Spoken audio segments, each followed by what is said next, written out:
to it and then go, oh, I forgot. So welcome everyone, and we're really excited to have Rajneesh Chowdhury, hope I said that correctly, Rajneesh, today, and he's going to talk about his work in management consultancy using a systems thinking approach.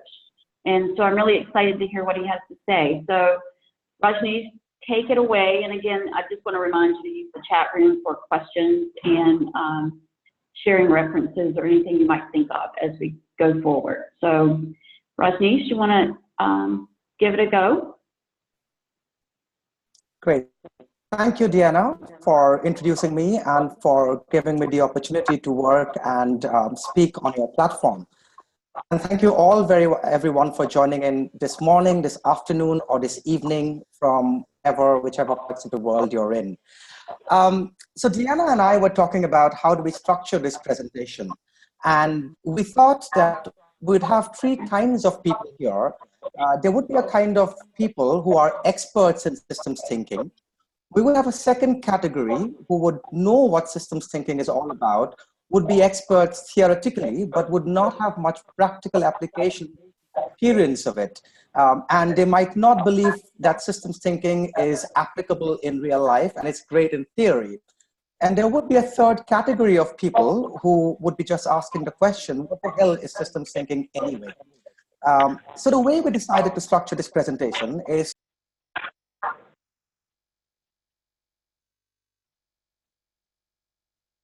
Oh, did we lose him?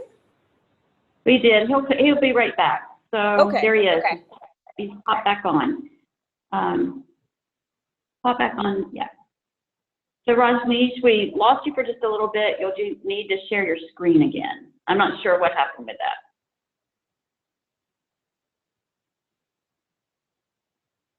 that. I think we are back. Can you all see the screen? Yeah. Yeah. Yeah. I can. Yeah. You're back and you're back up. Yeah. So the first part of the presentation would be about introducing systems thinking, and everyone has a different interpretation of what systems thinking is all about. So it would be interesting for all of us to come on the same page about it.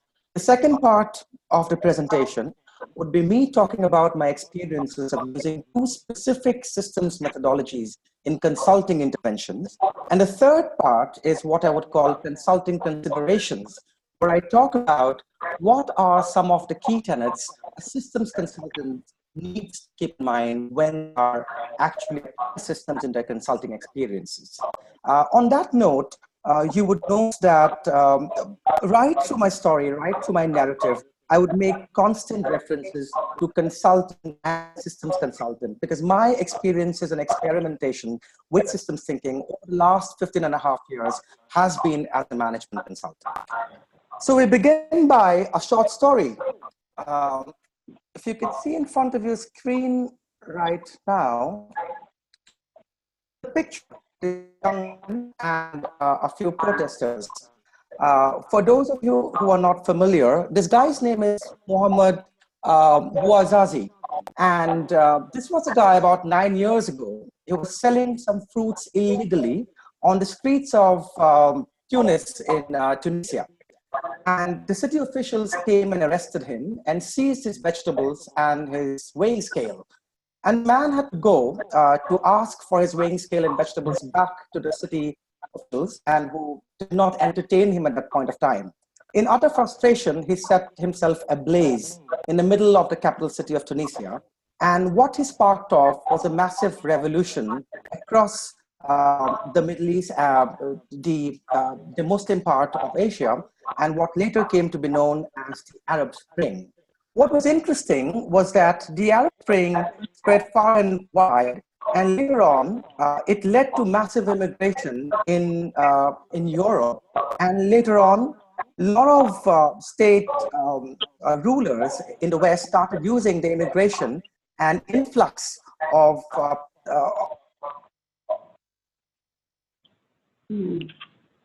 Okay, this is not good. Sorry, guys. When he comes back on, I'm gonna ask him to turn off his video and just share his screen. Hey Rajneesh, if you could turn off your video, it might say, I think it's your connection, but your screen will still share, but you won't be needing Okay. as much bandwidth. Okay, I think that'll help. I've just turned off. And Right. Deanna, there's some Is my feedback. screen You might visible try now? muting as well. There's what? There's feedback, so you might just try. You're the only non-muted person, so you might try muting. Okay. That helps as well once Okay. you get going. Yeah. Am I audible now? And Yes, you are. okay. Okay. Great. Okay.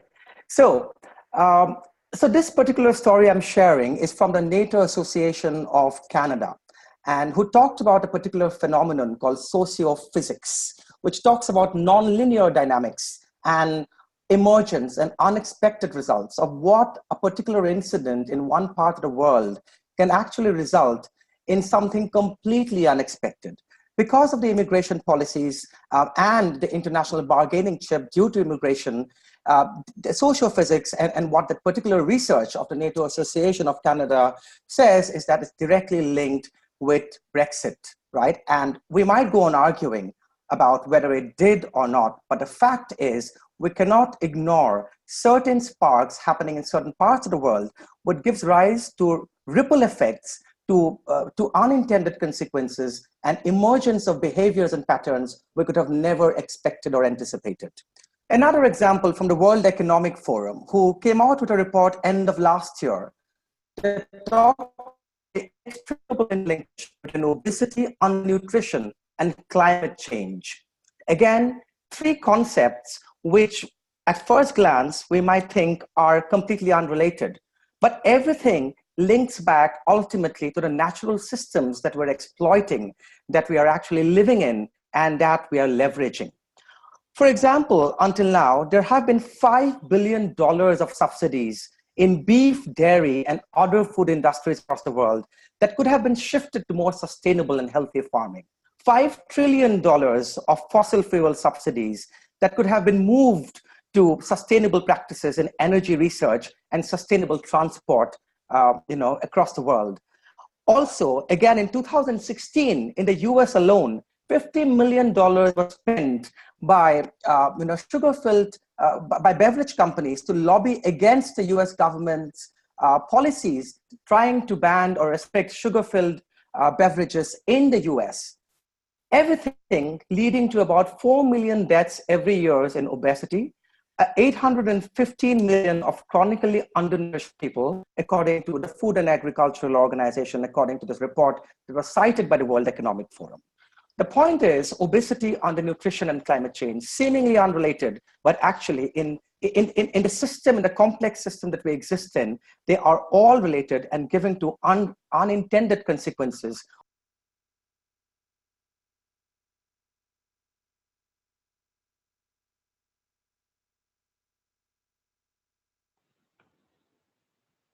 Okay, I guess this is going to be our reality today, but. Okay, Rajneesh, you're back. Right, we are back, okay.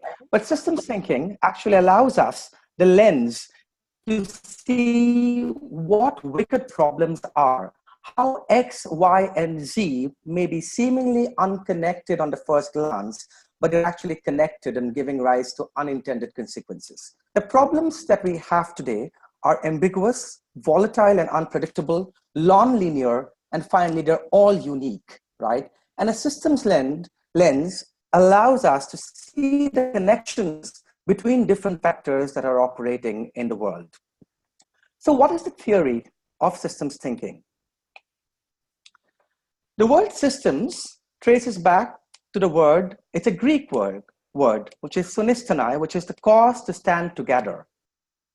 The key concepts of systems are interconnection, dependency, and bondage. Everything is connected to everything else. Every subsystem is dependent with the other subsystems. And there is a bond between the subsystems that giving rise to the overall systemic behavior that we're able to observe around us.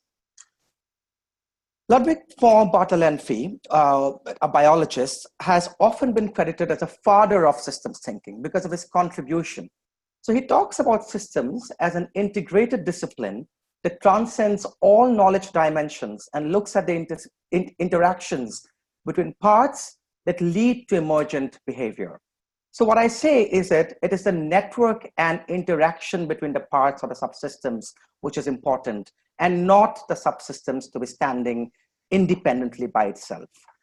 A system has a boundary, which is most important, because it's a consultant or the systems interventionist who has to decide where they want to draw the boundary.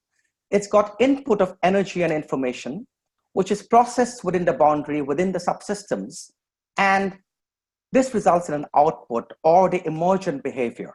What is important is the environment where information, energy is transferred between and within the systems and the environment and the subsystems, the relationships, and there's a constant feedback mechanism within the subsystems and from the output to the input. Three concepts, again important. One is open systems. There are no closed systems, especially when we're talking about social systems. And from a consulting standpoint, it's very difficult to draw a boundary within an intervention. And yet as a consultant, we constantly need to draw boundaries because our work has to show some kind of an effect or an impact. Homeostasis, which is the concept of equilibrium, where there's constant flow of energy and information as a system for borrowing from thermodynamics, constantly wants to move towards entropy, but because of exchange of information and information, there is a huge amount of interaction between subsystems leading to a relative degree of stability. And all the parts within the system works towards the same outcome, which is equifinality. I find the work of Boulding very interesting when we talk about systems thinking. And it talks about the entire range of how complexity increases from one level to other.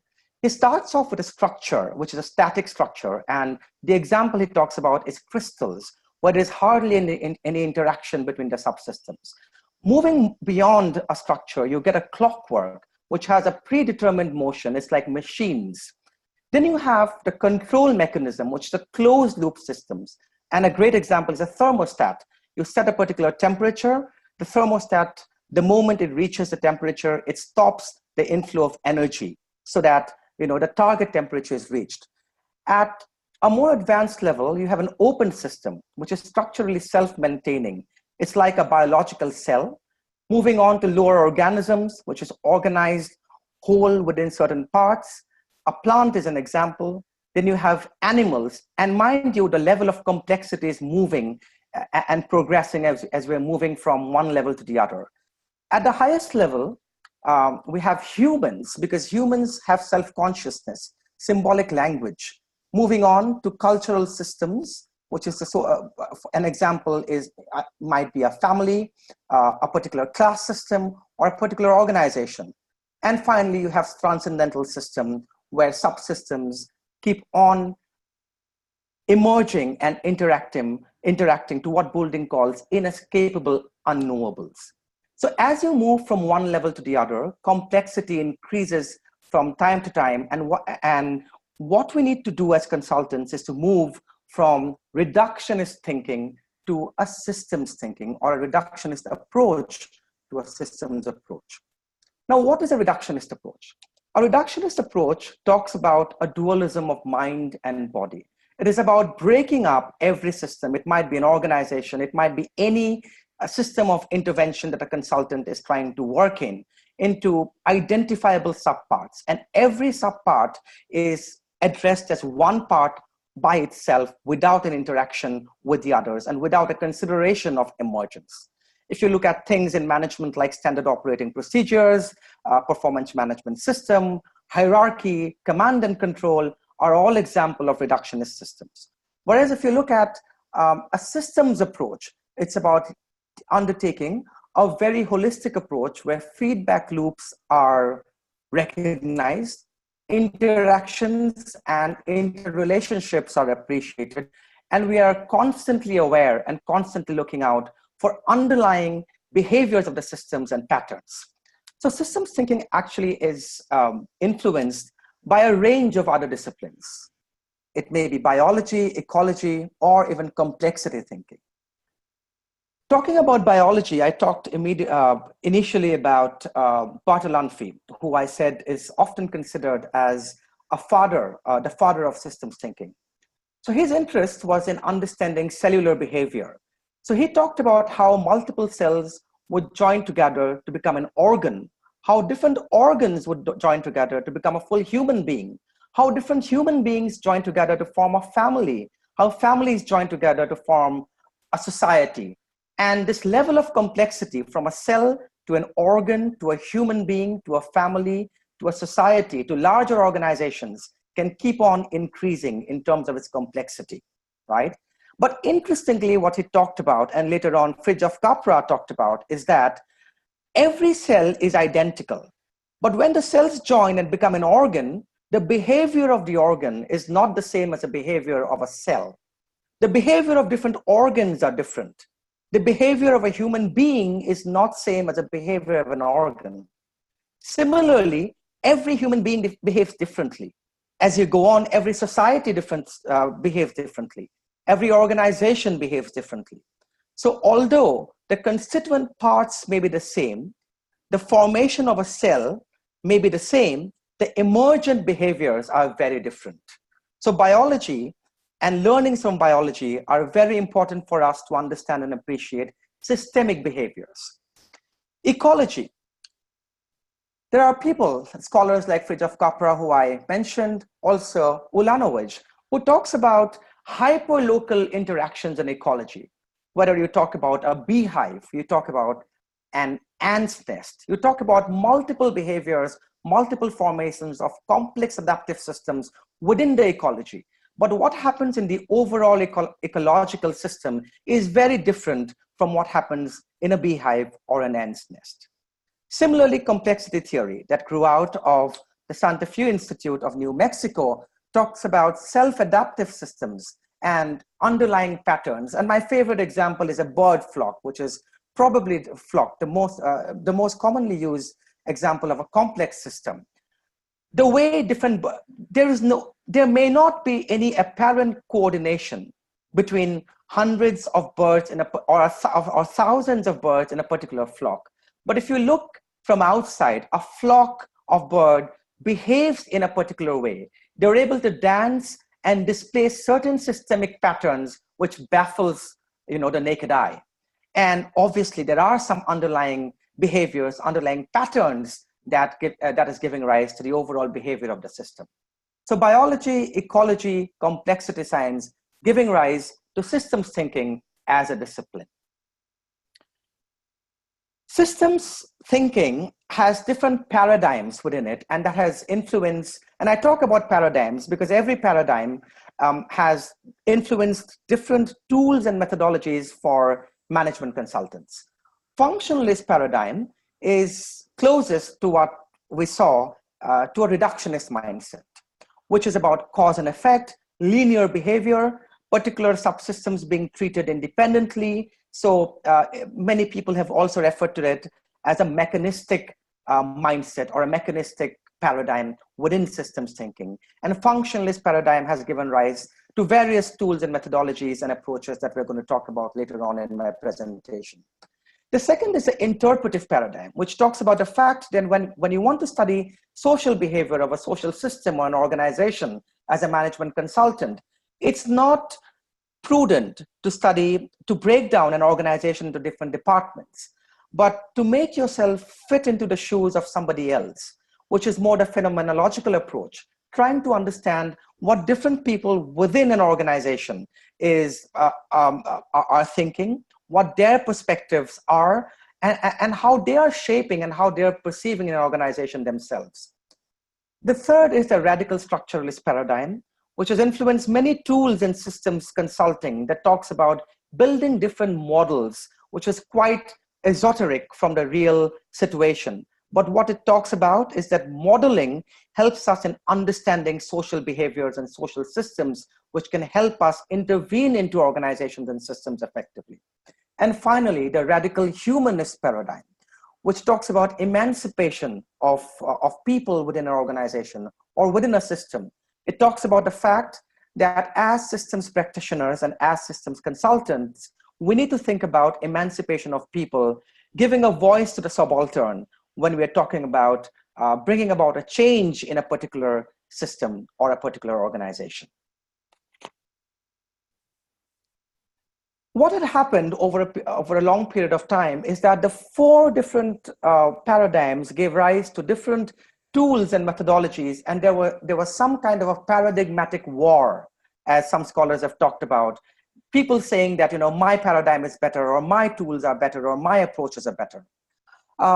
To that effect, the system of systems methodologies developed by Flood and Jackson, or the SOSM, was an extremely important framework that Flood and Jackson came up with. And they talked about different levels of complexities and different situations where different paradigms and different tools and methodologies are important for systems consultants.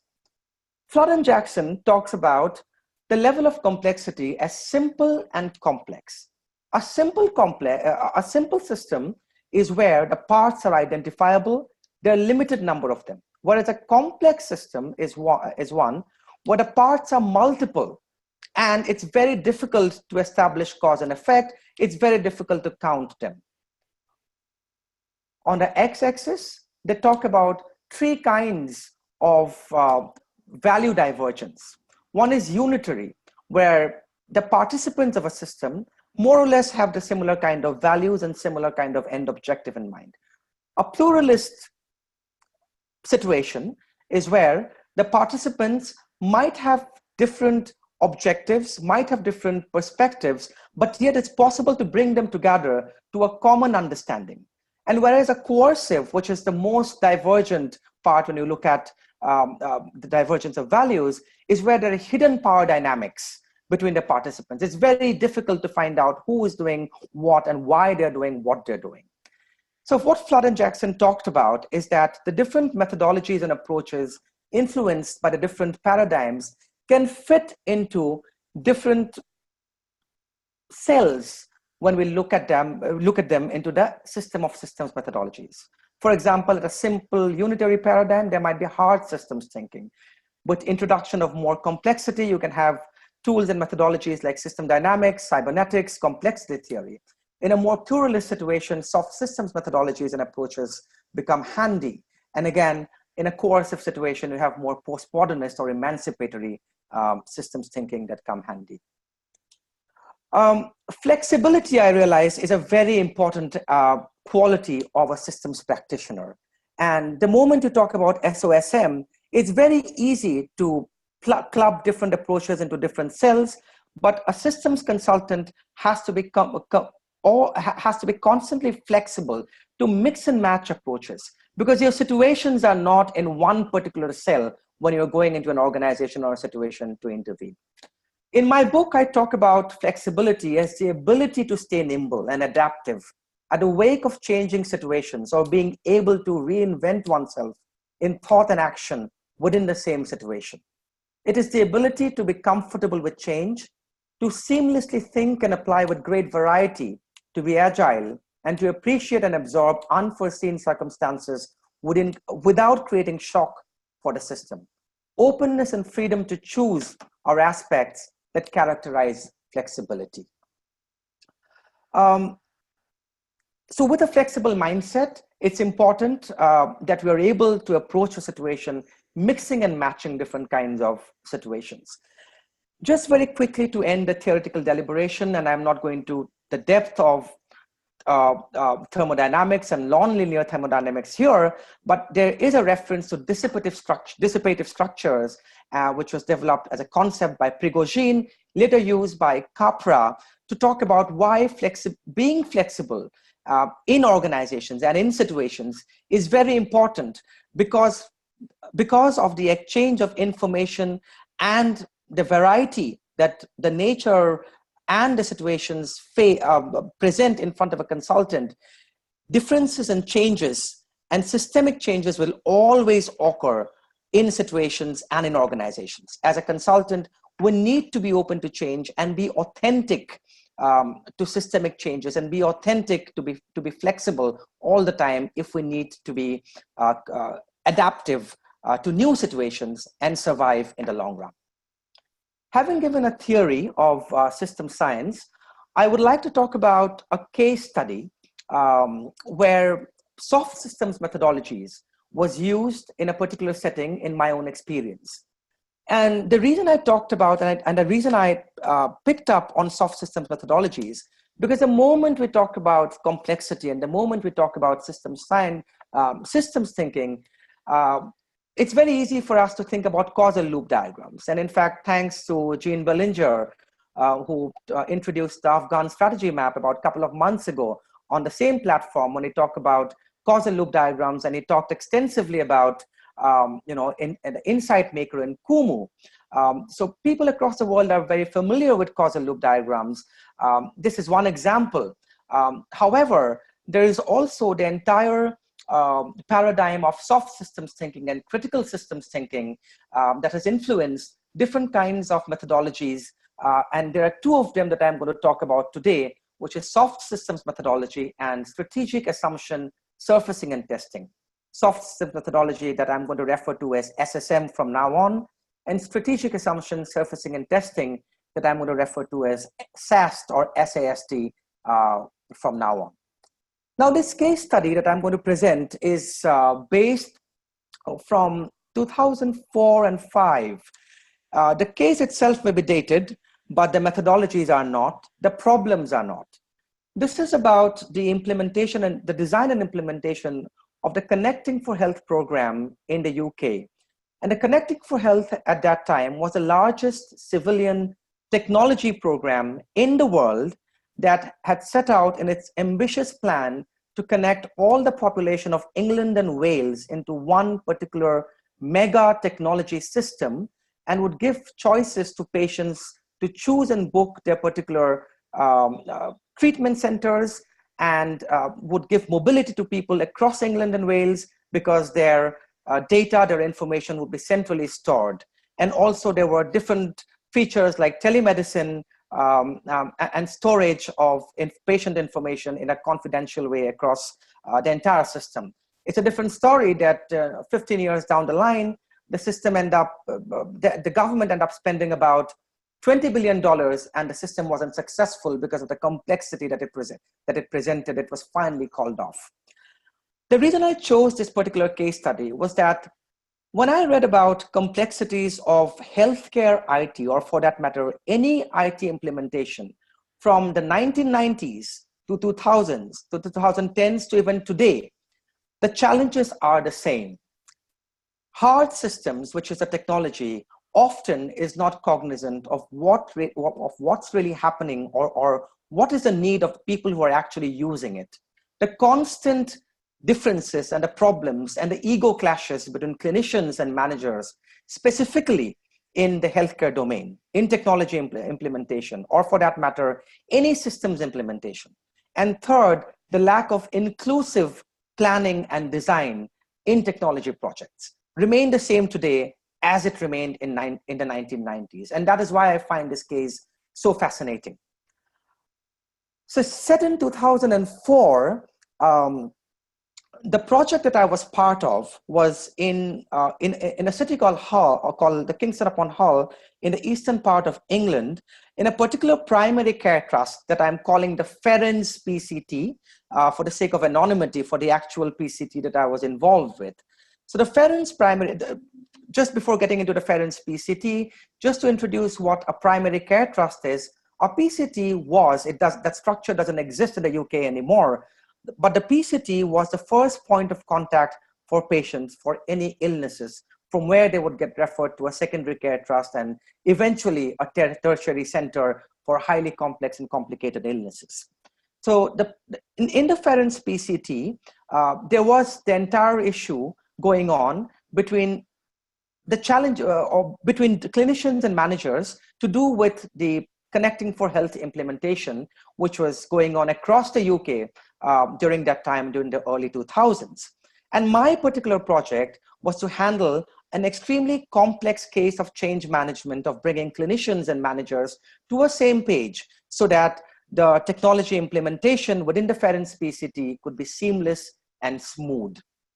But what was happening was that during the initial stages of my appreciation of the problem situations, I felt that if the clinicians and managers were not brought to the same page about what the objectives of the program were, if their support was not being won, no matter whatever I did or whatever anyone did on change management, our program, our initiatives would have been unsuccessful because people were simply uncooperative, and there were a lot of politics and power dimensions happening between clinicians and managers.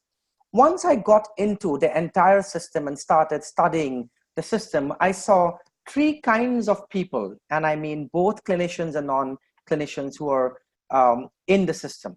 One was supporters, people who would blindly support technology for healthcare, and they would be ambassadors, they would be pushing, they would be out in the open to talk about how much technology would benefit the healthcare system. Second, there would be protesters. And within protesters, there were two kinds. One would just protest because they would love to protest. A second variety would be people who are just bored and done with so many changes happening in the NHS all the time during that time, and even today. And third kind of protesters were people who thought that they were simply not consulted during the process. And there were senior management people or senior clinicians who thought that their viewpoints were not being taken. And finally, there were fence sitters who would move either here or there, depending on what suited them the most at that point of time. What I would like to talk about is socio-technical systems, and it's really important and documented in different research in the London Ambulance Service in the early 2000s as well, that if we are not able to link up technology and the social dimensions together and approach technology implementations in complex adaptive systems, no matter however sincere our efforts are, technology implementation is likely to fail. Because we are actively working in a human activity system and not isolated systems when we're talking about technology and people. I had two kinds of, so I was faced with two situations here in the Ferenc PCT. And I borrowed this concept from economics, which is about rationality. So one was the substantive rationality, which is about understanding why the technology implementation for the Connecting for Health in Ferenc PCT was even required. Are the clinicians and non-clinicians on the same page? So if you look at the star on the bottom left-hand side grid of the system of system methodology, that particular aspect was somewhere in the coercive, simple, complex dimension, because we were trying to ask the question, why do we need that kind of a system, right? And I resorted to soft systems methodology, or SSM, to bring the doctors and the managers together to ask, do we really need what we're trying to do anyway? And once that was established, the other was about procedural rationality. If we are convinced that technology implementation is important, how would we really make it possible? And that was the strategic assumption, surfacing and testing, and we'll talk about more about it later, to bring two opposing groups together. Now, the reason SAST was chosen, because there were two apparent different kinds of people, and SAST is best applicable when two different kinds of cohorts are there who are for and against the motion. And second, there was considerable independence and autonomy, which was given by the Department of Health to individual primary care trusts to lead their own implementation. So although there were overall specifications of the Connecting for Health, all PCTs and the Ferenc PCT was given the autonomy to implement the system as per local requirements. In terms of the SSM, in the paucity of time, I will not go into the depths of it, but it goes through 7 particular stages that talks about identification of the real problem in a very collaborative manner. So the way I initiated the SSM was by bringing together 15 people, 15 clinicians and managers into one room and trying to understand what why we really need a technology system like the Connecting for Health anyway. Different concerns were highlighted by the cohorts. It was about what to be counted as information, because there was so much of information that was being, so much of data that was being collected as a part of the process anyway. So what do we call information and what do we not call information? What is the scope for information? The information support systems, because different groups within the NHS were using different codes anyway to codify medical knowledge. And finally, how do you manage the information? How do you manage knowledge? SSM is a very creative tool, and it gives us a tool called rich pictures by which different people can individually draw their appreciation of the system. And what you see in front of you is drawn by a very senior cardiac surgeon. And the box that you see on the top middle is a person himself. He's a senior cardiac consultant who talks about the problems that he finds himself in with so many pressures of managers. If you look at the top right, he talks about managers holding tongs in their hand who are pushing them off targets and who are breaching, who are talking about breachers of targets. They're actually talking about clinicians as if they're breaching their own targets. And mind you, this is a medical setup. We are not supposed to talk about breaching of targets. And then there are, they're operating under pressures from patients, operating under pressures from junior staff who are trying to push their own systems. There is too little information. There's too much of data. If you look at the bottom corner, the person was talking about too much of data and too little information about what to do with what. And then you have the general practitioners who is again advising the patient in a different way, who is pushing and putting more pressure on the cardiac surgeon himself. This is a complex system, and creativity really enabled that particular cardiac surgeon to talk about the situation he finds himself in. So there were 15 such rich pictures being generated and being drawn by 15 people who were from both the different cohorts of clinicians and non-clinicians. And we do something called a root definition, where everyone, based on their particular situation, is supposed to draw out one root definition, considering the customers, in this case, who is our patients, the actors, the transformation process, the worldview, the owners of your system, and finally the environment in which you operate in. So different root definitions were being presented by all the different 15 people that were brought together, leading to something that we call conceptual models, again, influenced by soft systems methodologies that talk about what leads to what in very clear, linear fashion. And what is interesting, if you see here, is that irrespective of all the differences, the clinical and the non-clinical perspective, when you come to the final vision, it is the same. The clinical perspective talks about benefiting patients and carers, and the non-clinical perspective talks about consistent patient care. And what the SSM did was that it told the participants that despite their opposing viewpoints, the end objective is the same, which is about consistent patient care and benefiting patients and carers in the same way.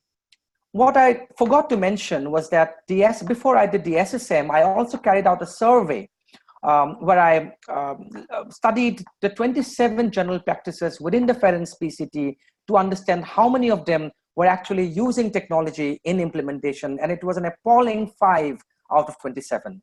7 general practices were using different codes to codify medical knowledge, despite the fact that the Department of Health was pushing a standardized system. And there was one more tool that I used, was critical systems heuristics, which is CHS, which was developed by Ulrich, and that's actually an emancipatory systems approach that asks participants and your interviewees about the situation in the is and the ought mode, about what is the system design as opposed to what ought to be the system design. So that, as a systems consultant, gave me a very rich picture of of the complexities of the system. So if you see, I used SSM in conjunction with a very hard systems approach, which is survey, which is a questionnaire survey, which is quantitative, and critical system heuristics, which is an emancipatory systems approach, and SSM, which is a soft systems approach. So bringing all of it together brought the two fractions of people into the same vision that yes, we need a clinical support system in terms of technology to ease patient care and to ensure a consistent patient experience and change that is systemically desirable and culturally viable.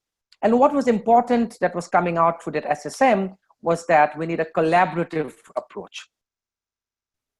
Now, once this SSM established the commonality of the vision, my objective was how do we bring the two opposing fractions together to design the real implementation system. And to that end, I used SAST, which is Strategic Assumption Surfacing and Testing. And I'm going to skip this slide because of the paucity of time. But the philosophy of SAST talks about thesis and antithesis. If you bring them together, how do you bring about a synthesis as a management consultant?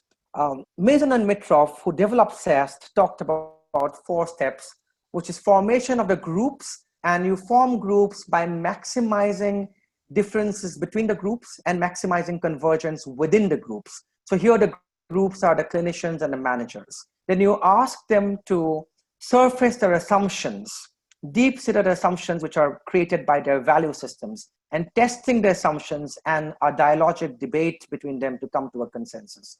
Here doing a SAST was easier because I had already facilitated an SSM. So the people, the 15 people were warmed up to one another, and they were much more in a more comfortable stage to talk about what their assumptions are in a more open and in a more accommodative and non-threatening atmosphere. These are some of the assumptions that was laid down by the group 1, which was the top-down approach, which is the management-led approach that believed that whatever the Department of Health was talking about, the design that they had put in place is good enough to go out and implement. So some of the assumptions were interesting. That talks about the IT industry having a vested interest on the system. That talks about the conflict of interest of the IT industry, clinicians not being comfortable with their own IT skills.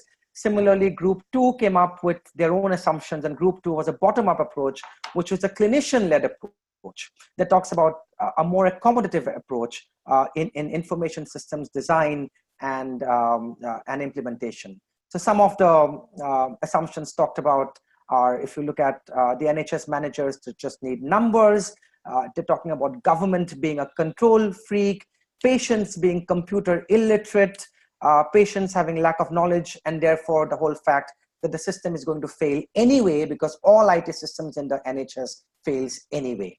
So these were some of the assumptions that were being brought up by group 2. At the next stage, the assumptions were, so this is the third stage of SAST, where in a grid, which is a grid talking about importance and certainty, importance the x-axis and certainty the y-axis, the different assumptions are surfaced in front of you in a very dialogic manner. And it's interesting to see that in a top-down approach, which is the management-led approach, the assumption number 16 was that clinicians have a fear of their IT skills, which was most important, but these guys were not very certain about it. Whereas if you look at the right-hand side graph, the clinician-led approach, somebody was talking about clinicians not computer literate. And this is clinicians themselves talking about themselves being not computer literate, but they say that this is not really certain and not really important. So this is how all the assumptions were surfaced on the grid. They drew out a complete stakeholder map of primary and secondary stakeholders. And mind you, media came out as an important stakeholder for the first time as a result of this exercise, because they felt that the media was portraying the progress of the Connecting for Health in the NHS in a very negative manner. And before that, media was not even considered as an important stakeholder. So here, during the dialogic debate, they talked about how important it was to engage with the media, because the media played a role of a positive amplifier of an already negative news, which was the fact that the whole system was in doldrums. The next stage of a SAST is, after all your debate, they were asked to put their own assumptions or revisit their assumptions in the grid again. And if you see, some of the assumptions were regrouped, but most of the assumptions remained the same. During the debate stage, what they came up with was what I called a normative approach to healthcare information system. I first published this case study in 2010 in a book as a part of a book chapter, and the book was called Systems Thinking no, the name of the book is not coming to my mind. It was an edited book in 2010, which talked about approaches in high-tech management environments. So this was a case study that I presented. What is important to note here is not the correctness of the steps itself, but the fact was people who are not involved at all in IT design and implementation came up with a process for IT design and implementation, considering the situation that they were in, which is the phase 1 of the Connecting for Health program. And they talked about needs assessment at that point of time, because mind you, it was in the middle of wave 1 of Connecting for Health implementation. Then they talked about a stakeholder analysis, to system specification, to understanding the context, to risk analysis, and development and implement. And we can go into all kinds of debate talking about context analysis coming before system specification. But again, as I say what is more important is the fact that people who had no idea about a systems design came up with a normative approach to healthcare information system. So I call in my book, which I published recently, which is Systems Thinking for Management Consultants, I have a complete case study of this particular experience, and I talk about this experience as a strategic convergence. And I say that for strategic convergence, 3 important things are important. One is intent, that all of you need to have the intent to come together to make a change. Here, the clinicians and the management did have that intent. Bringing together of the worldview and action orientation. If you are not action orientation, if you are not able to come up with a design, systems thinking still remains very esoteric and very theoretical, right? And this is what I talked about, which is about trying to see beyond the obvious, trying to bring about a value-based consensus, and the amalgamation of intent, worldview, and action orientation that I define as strategic convergence as one of my chapters in my book. I have presented some of the advantages and disadvantages of this particular experience. To talk about very quickly advantages, it was the first time that these cohorts were brought together and were enabled to come up with their own design of an information systems. And on the disadvantages, it was the fact that we failed or we did not involve patients as a process of this particular experience. And patients, mind you, is the most important cohort as well. But this was more from a management design perspective, and my work was about change management, which didn't involve patients. So that was a missing link here. And also, it was assumed that people would very easily talk about their assumptions and their behaviors and feelings in a non-intimidating atmosphere, which may or may not be correct, and it's all contingent on that particular situation that you're dealing with. I'm going to skip this slides in the last 5 minutes. I'm going to talk about from theory to practice. So I started my presentation talking about a theory of systems thinking, talked about a bit of application with 2 methodologies that I introduced, which is SSM and SAST. And as a management consultant, what I think was important for me, the biggest learning for me was the bringing together of holism and flexibility. Because as a systems consultant, you need to constantly look at interlinkages, draw boundaries, and look at interrelationships, which is holism, and be constantly flexible in terms of your thinking, in terms of your methodologies, and in terms of the resources that you're playing with to bring about an actual change on the ground. So I came up with this whole concept of holistic flexibility, which was, again, I think an emergent concept, which was unplanned for as I was writing 10 extensive case studies of application of systems thinking in management science. And this is the book that I published last weekend. It was published by Springer as an international edition, which is Systems Thinking for Management Consultants, Introducing Holistic Flexibility. So it has 10 extensive case studies of application of systems thinking in real life in different parts of the world in projects that were mainly led by me or designed by me. And the case studies include from the areas of healthcare to sustainable urbanization to organizational development to CSR to corporate reputation and public relations. A bit about holistic flexibility towards the end of my presentation. So I talk about holism as a state of mind because my argument is that systems thinking skills can be trained using a classroom or through an experiential process. And the three important concepts for systems as a consultant is A, boundaries. Where are you able to draw and how are you able to draw your boundaries? And the ability to draw your boundaries depends upon your values and depends upon your judgment all the time during a particular intervention. Because yes, if you're not challenging your systemic mindset, the world can be your system. And what Boulding has talked about is the transcendental system, which is actually God. But as a consultant, you need to draw your own boundary and create an impact within that boundary. And therefore, drawing an informed boundary is very important as a consultant, at least to me.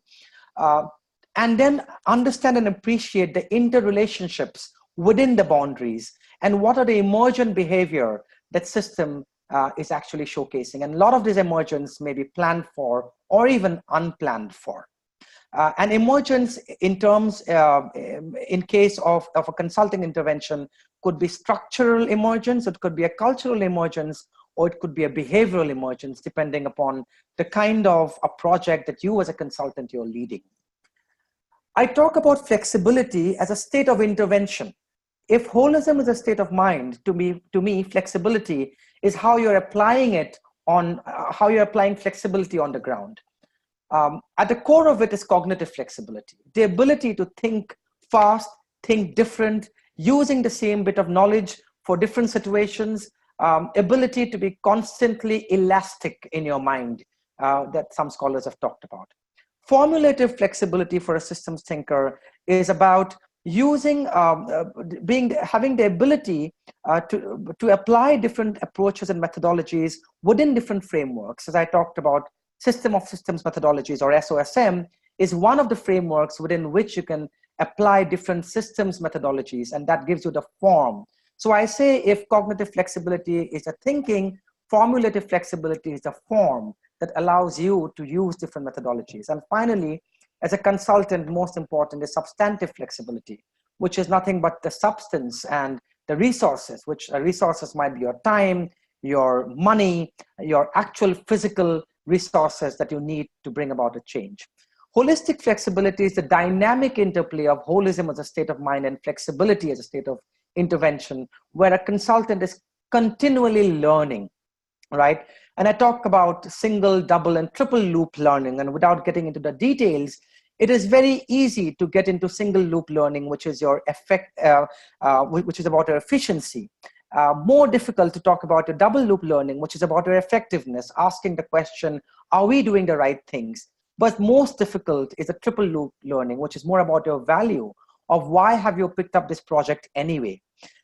And this why for a management consultant is very different. Because from my personal experience, a management consultant is constantly under the pressure of project deadlines, utilization of your own teams, profitability for your firm, showing real impact within limited time to your client. So learning becomes important, and you need to be extremely responsible, which is an aspirational value, so that you do not get tied up into your specific project deadlines and specific project expectations, but you have something to give back to the society, to the environment as a systems consultant. So I'll not get into details of boundaries or of interrelationships or of emergence that I talked about.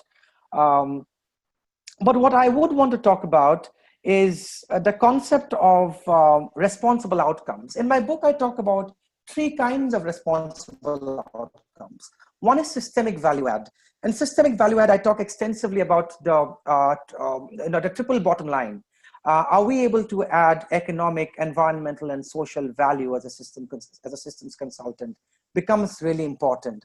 Second, I talk about emancipation, especially significant period of my time, which was spent in OD and HR consulting, where I have handled projects that had to do with right sizing, or workforce downsizing? What are we doing about emancipation of people? Are we actually involved in making people jobless? Are very tough questions that we as consultants need to deal with. And some of the answers are available from critical systems thinking if we talk about how do we emancipate people in a particular situation as a consultant. And finally, are my solutions and advisory, are they sustainable? And sustainable, I define sustainability as a system which is able to continue with your recommendations and advisory after you move out of the consulting project. And sustainability to me, is not just environmental sustainability, which is a common use of the term. So I think I've spoken for about 45 minutes, and that is my experience and experimentations with systems thinking. So we've got about half an hour, and I would like to invite all participants for questions, debates, and a discussion here on.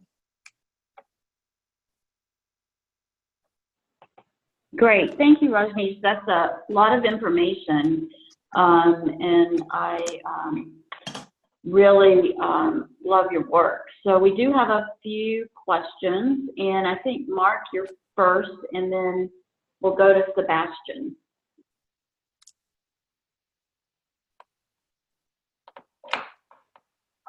And Mark, you need to unmute. Looking for the control. Yeah, I'd just as soon be last or not at all. So let other people go first. Okay, Sebastian, you want to go? Actually, I was getting ready to call on him first just because of the question he had. But Sebastian, ask your question, and then Mark will come back to you. And Sebastian, you'll need to unmute yourself.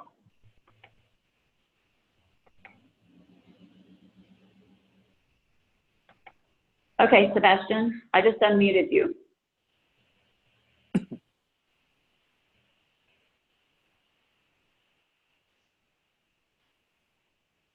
Okay, I'm not sure if your microphone's not working, but I'll ask the question that you posted. Sebastian saying, I would be curious to learn about an icebreaker intervention you could suggest to playfully make lack of individual objectivity and our drivedness by past experience surface in the individual teams you work with.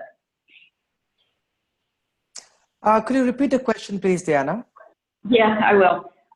Curious to learn about an icebreaker intervention that you could suggest to playfully make lack of individual objectivity and how we're driven by our past experiences surface in the individuals and teams you work with. I guess make them more self-aware of their biases, I guess, or their lack of objectivity.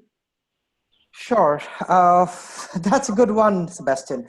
So I think I use different icebreakers depending on the situations and the kind of people and the objective of particular workshops when they come together.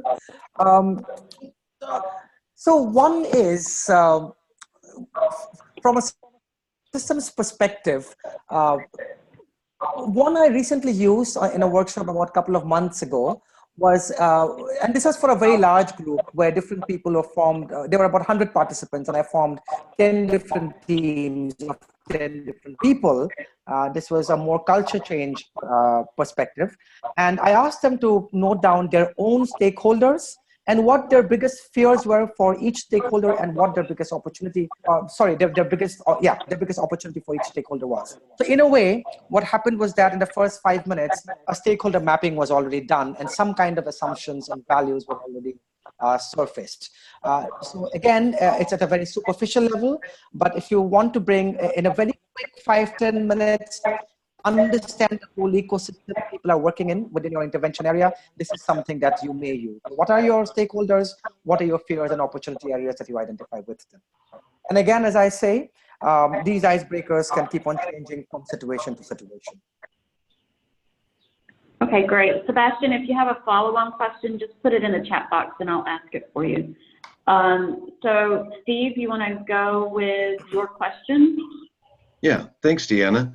Rajneesh, first of all, great presentation, doing some wonderful work. Very much appreciate your efforts and the elegance of your presentation. So thank you for that.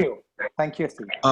One thing I'm seeing here is, and this is just something that's becoming increasingly clear to me, is that we in the systems world are suffering from the same disease as our clients. For example, you'll do a survey for your client and say, okay, what are your problems? What are your fears? What are your opportunities? And we get a lot of what I would call atomistic responses. This is a problem. That's a problem. This is an opportunity. They are the problem. We are the problem. And those are all very non-systemic responses. But then we have the same sort of issue in our world as in your presentation. We have these paradigms, and we list them as being separate things. Whereas in contrast, what I think you have started to do is to identify how each of those the stuff, to use a technical term, in those paradigms may feed the other, whereas we can bring out those linear perspectives and synthesize them, often through mapping, to create more systemic perspectives. So I think in that way, part of what you're doing is really great work. And I think the question also arose about the difficulty of seeing the invisible, and we need to help our clients do this just as we have done it, or trying to do it for ourselves. If we see the clients creating a map that is part of a loop, we can help them to say, oh, what else might be there? What might those other connections be?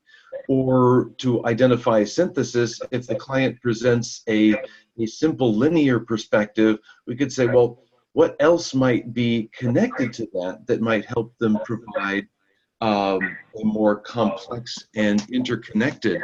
So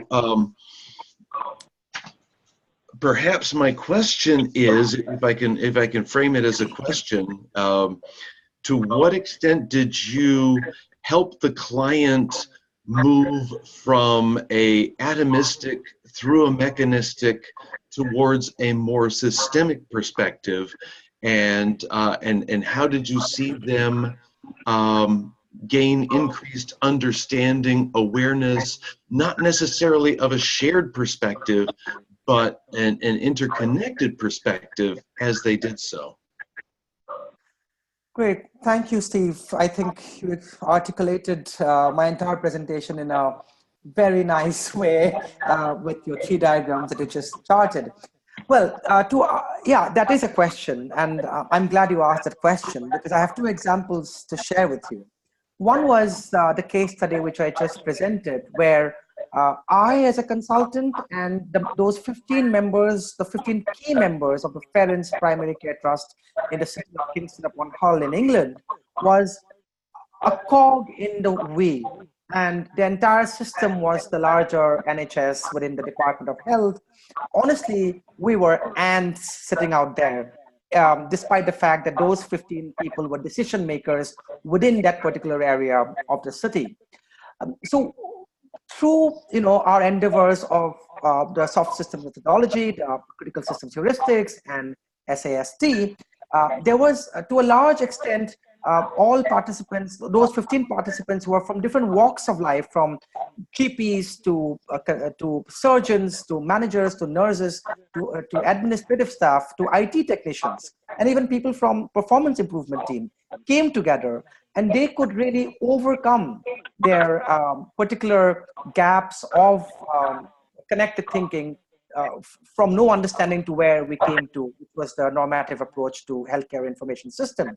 But the challenge, Steve, is that particular understanding rested within our boundaries itself.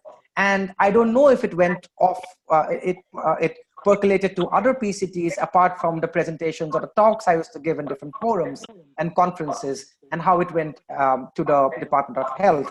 It could have, it may not have been. So I'm not aware of that. That is one example.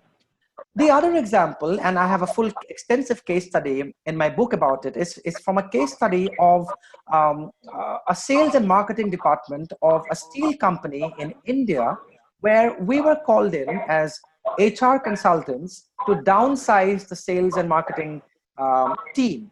But what we did, and that project was particularly led by me, was extensive, in-depth listening, bringing the sales and marketing team together along with your production, with the production planning and control, with the IT implementation team. And we actually found out that the problem did not lie in overstaffing. The problem really lied in the lack of coordination between the different teams, A, and B, what we call the requisite organization. The right kind of capabilities were not present at the right levels within, and there were too many levels within the hierarchy. It had too much of hierarchy. It had about 12 levels within the organization, right?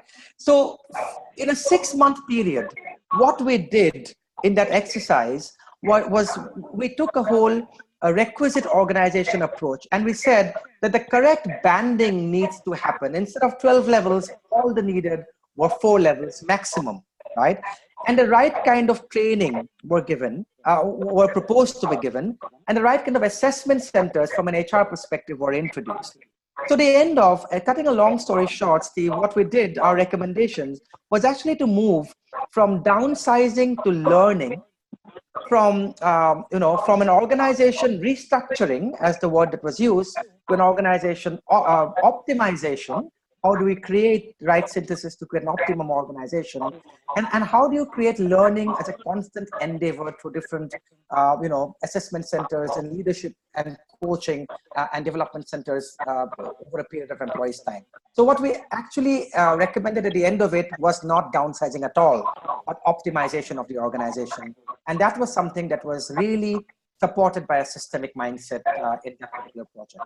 So if you see, Steve, there was one example of the NHS where we were really ants, we could not make a change, whereas a mid-sized family-owned business where the change because we're working directly with the managing director of the company.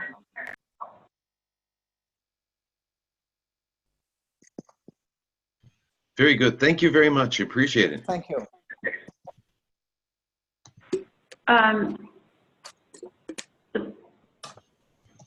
Sebastian had asked for maybe some input from the group about icebreakers, and Steve and Jean, I automatically thought of you, one, Steve, because I've been reading your book, and which is a great book. I'll put you a little plug in there.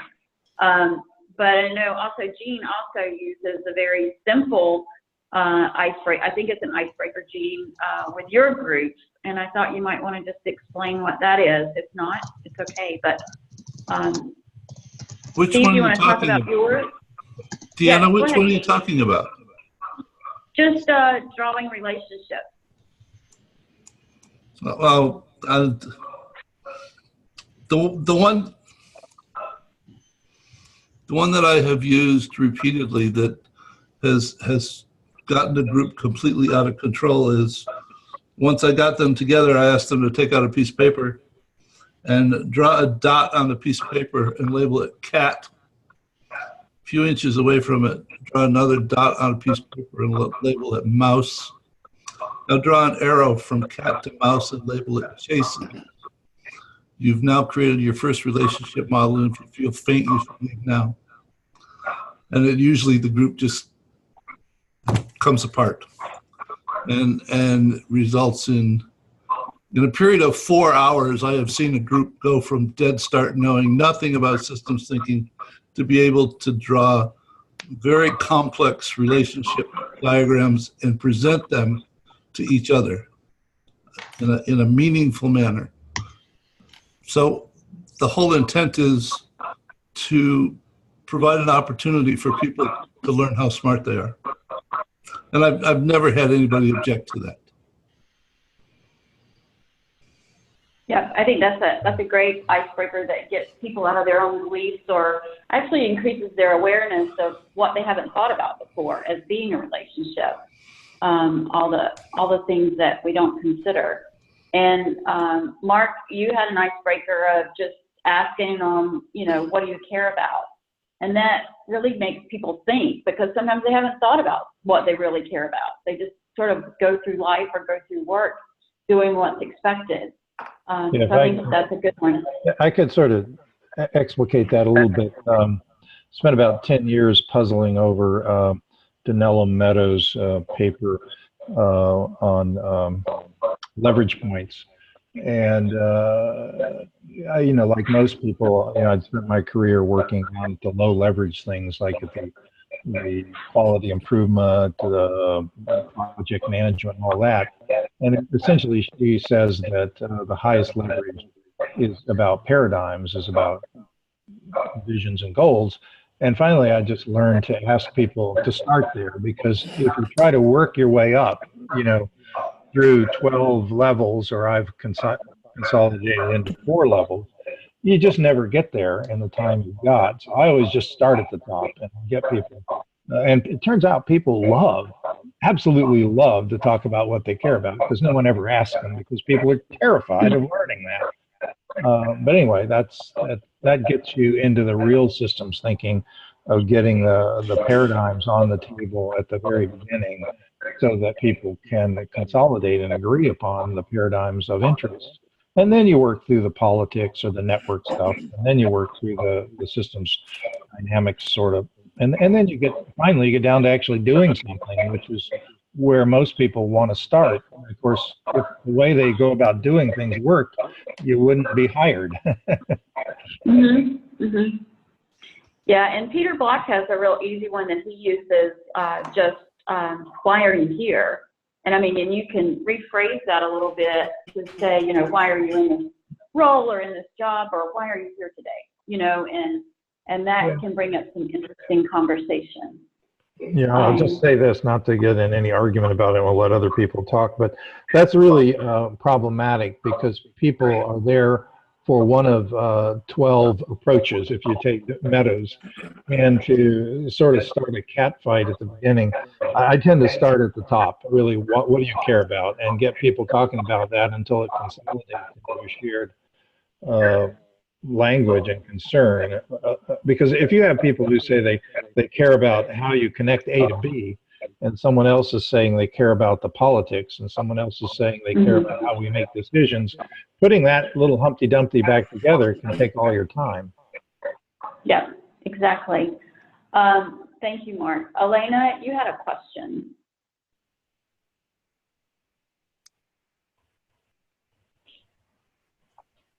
And you may be on mute.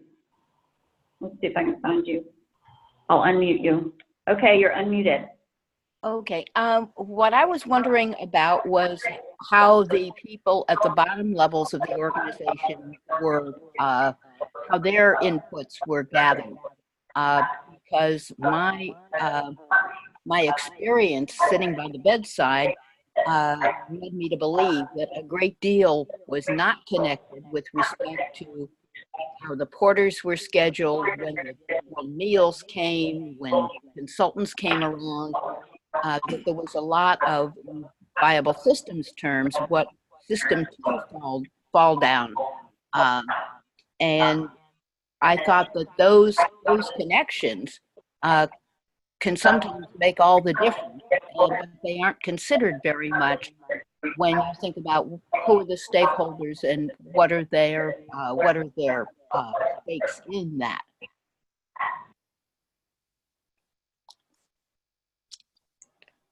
Oh, okay. So if I understand you correctly, Elena, you're talking about the support services and the systems within an organization that consultants are normally not cognizant of, or their voices are not taken while we're going to bring about a change. Is that the concern or question? Yes, it's around the idea that many times it's helpful for any kind of a self-assessment process to start at the very bottom of the pile with janitorial staff, receptionists, etc., and ask them what keeps them up at night. and that those perspectives are often very important and often aren't included. Yeah, that's a great point, and I completely agree. And when we talk about coming from the experience of a consultant, that level, if your intervention is not directed at that level gets completely ignored in any consulting intervention. And having said that, there have been a lot of projects where I have helped clients articulate culture and values and cascade it within the organization, which is specifically from the organizational development consulting perspective. Again, one of the areas I've spent a lot of my time. In culture and values exercises, that is a given. We have to start from, it's a bottom-up approach, right? From the janitorial staff to the doorman, to the security guard, to understand what their experience of being employed with that firm is. I remember helping a hospitality client articulate their culture code. It's one of the leading luxury hospitality companies in India. And I had traveled across 6 of their properties across the country, meeting right from the general manager of that property to the security guard and the receptionist, obviously, to understand what their experience was. But Elena completely agreed, if they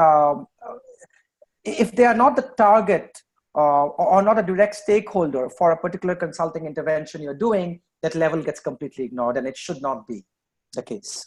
Yeah, one final point on that. I think that the culture and values approach is very important, but it often doesn't reveal the difference between the espoused theory and the theory in use.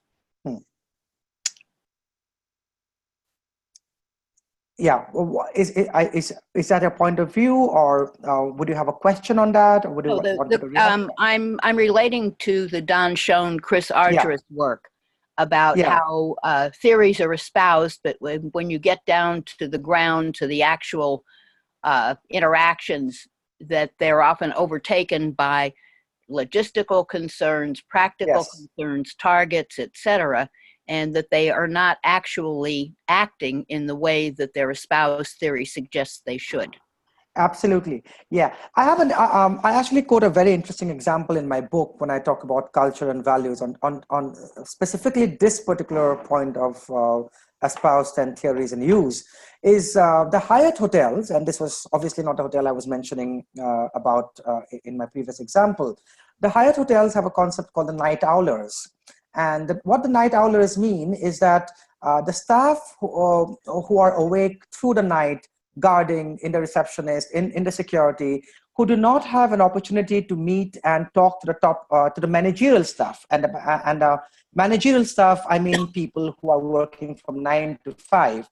So what they do is that every week they have something called a night owlers breakfast in specific Hyatt properties across the world, where the senior management of that particular property would meet select people who are awake through the whole night, doing a night shift. Because if you don't meet them over breakfast, they won't have any other time to meet the top management.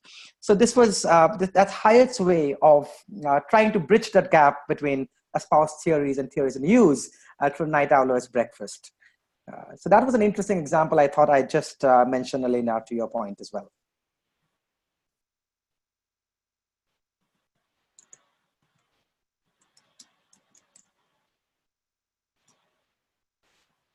Yeah, in that quiet space, I'll just suggest something that all of us systems folks need to be concerned with. I think we all know in our bones and in our brains that complexity is increasing at a rapid rate, and that it's probably, this you may not agree with, but I'll make it as an assertion, it's probably unreasonable to expect complex methods to keep up with that acceleration. So I would like to suggest that if we don't have incredibly simple methods that can be used by mothers in neighborhoods, that all of our erudition and tools and methods are worth nothing in the actual unfolding of complexity in this world. We'll be bailing from the bottom of the ocean in our sinking boats. So I'm not suggesting that this call or anyone else on this call needs to do this. I'm just declaring that my system's purpose in life is to always test every action and every model against its usability by mothers and neighborhoods. And if it doesn't fit their hands, it may be fiddling while Rome burns.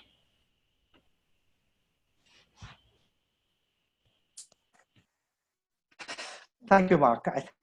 I think that was interesting. And that's a feedback that we as practitioners normally face, that methodologies and the approaches are so complex. So what I do in most of the cases is use systems thinking or a methodology, but never declare what you're actually doing in the process.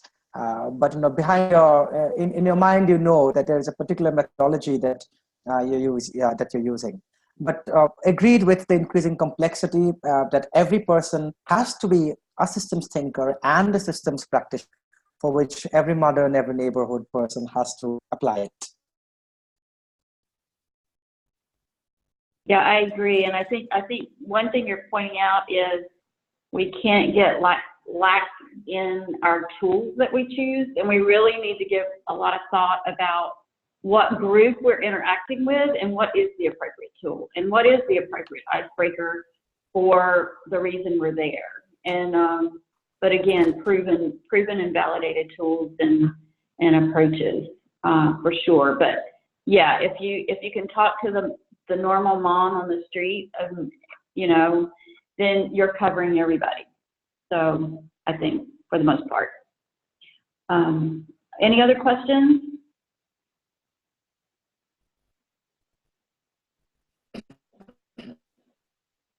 Okay. Well, Rajneesh, thank you for your time today and everybody that joined us and for the great dialogue. I really appreciate it. And we will have the PowerPoint available later, and we'll also have a recording if you need to share that with anybody, or if you want to go back and look at the chat comments or the presentation. But thanks, everybody. Have a good day or evening. Thank you all very much for your time. Yep, you're welcome. Bye. Bye.